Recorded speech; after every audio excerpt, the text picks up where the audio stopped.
ভয়ে থমকে গেছেন? কোনো কাজ করার আগে ভয় হচ্ছে? তাহলে শ্রীকৃষ্ণের এই বাণীগুলো মনে রাখলেই বদলে যাবে জীবন।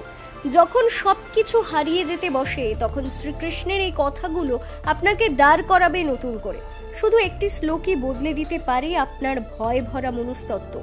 উঠে দাঁড়াও, শ্রীকৃষ্ণের এই ডাকেই ভয়কে করুন পরাজিত। ভয়ের অন্ধকারে আলো দেখাবে শ্রীকৃষ্ণের গীতা বাণী, জেনে নিন আজই। ভয় হলো মানুষের মনের এমন এক দুর্বলতা যা অনেক সময় প্রতিভা, সাহস এবং সম্ভাবনার অপমৃত্যু ঘটায়। জীবনের গুরুত্বপূর্ণ মুহূর্তে ভয় এসে দাঁড়ায়, সিদ্ধান্ত নিতে বাধা দেয়, এগিয়ে যাওয়ার ইচ্ছেকে স্তব্ধ করে দেয়। কিন্তু এই ভয়কে জয় করাই প্রকৃত বীরত্ব। 1000 বছর আগে কুরুক্ষেত্রের যুদ্ধভূমিতে ঠিক এমন এক পরিস্থিতিতে পড়েছিল অর্জুন।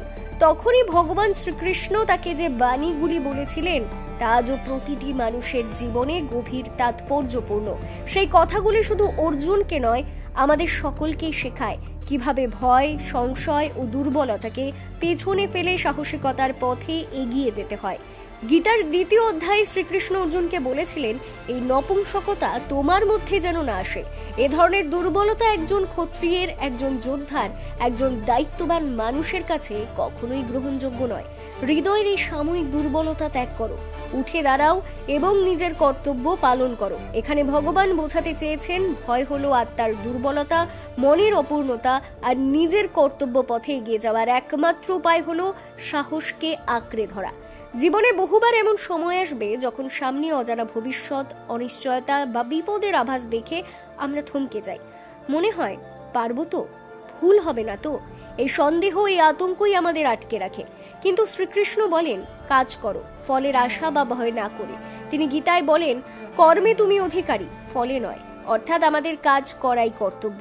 ফল কি হবে তা নিয়ে উদ্বিগ্ন হওয়ার প্রয়োজন নেই, কারণ ফল আমাদের হাতে নয়। আমাদের হাতে আছে শুধু পরিশ্রম, নিষ্ঠা ও আত্মবিশ্বাস।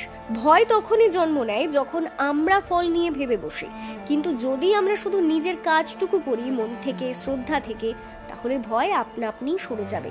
শ্রীকৃষ্ণ আরো বলেন, যিনি সুখ দুঃখ, লাভহানি, জয় পরাজয় সমভাবে গ্রহণ করেন, তিনি প্রকৃতভাবে জীবনযুদ্ধে জয়ী। ভয় অনেক সময় আসে এই দৃষ্টিভঙ্গির অভাবে। মানুষ সবসময় জয় বা লাভ চাইতে থাকে। তার বিপরীত হলে ভয়, হতাশা কিংবা পলায়নের প্রবণতা তৈরি হয়। কিন্তু যদি জীবনের প্রতিটি দিককে সমভাবে গ্রহণ করা যায়, তাহলে ভয়ের আর জায়গা পায় না। কারণ তখন আপনি মানসিকভাবে প্রস্তুত থাকেন যে কোনো ফলের জন্য। তখন আপনি নির্ভীক। আরেকটি গুরুত্বপূর্ণ বিষয় যা গীতায় বারবার উঠে এসেছে তা হলো আত্মা বা আত্মানুভূতির জ্ঞান। শ্রীকৃষ্ণ বলেন, আত্মা অজেয়, অবিনশ্বর, কেউ তাকে মারতে পারে না, আগুনে পোড়াতে পারে না, জলে ভেজাতে পারে না।